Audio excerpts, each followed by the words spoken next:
ষষ্ঠী অষ্টমীতে বন্ধ থাকবে সরকারি হাসপাতালের আউটডোর, রোগীর ভরসা ইমার্জেন্সি। পুজোর কয়েকটি দিনে মানুষ সব চিন্তা ভাবনাকে সরিয়ে রেখে আনন্দে মেতে ওঠেন, কিন্তু রোগ জ্বালা তো আর উৎসব মানে না। ফলে খুশির এই কটি দিনে অসুখ বিসুখ যদি এসে পড়ে, তাহলে যে কিরকম অকুল পাথারে পড়তে হয় তা জানেন শুধু ভুক্তভোগী।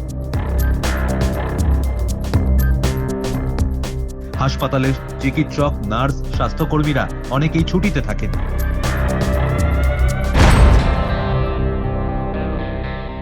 উৎসবের দিনে চিকিৎসা পরিষেবা যাতে কোনোভাবেই ব্যাহত না হয় সেই দিকেই নজর দিয়েছে রাজ্যের স্বাস্থ্য দপ্তর। পুজোর সব দিনই খোলা থাকবে এমার্জেন্সি বা জরুরি বিভাগ।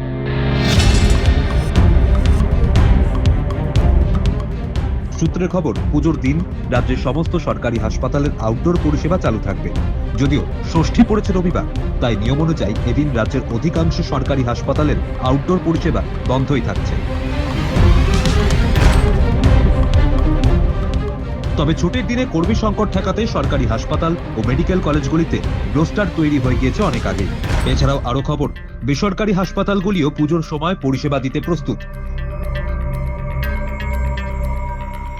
শহরের একাধিক বেসরকারি হাসপাতাল কর্তৃপক্ষ জানিয়েছে পুজোর দিনগুলিতে চালু থাকবে এমার্জেন্সি, আউটডোর, রক্ত ও রোগ পরীক্ষা বিভাগ।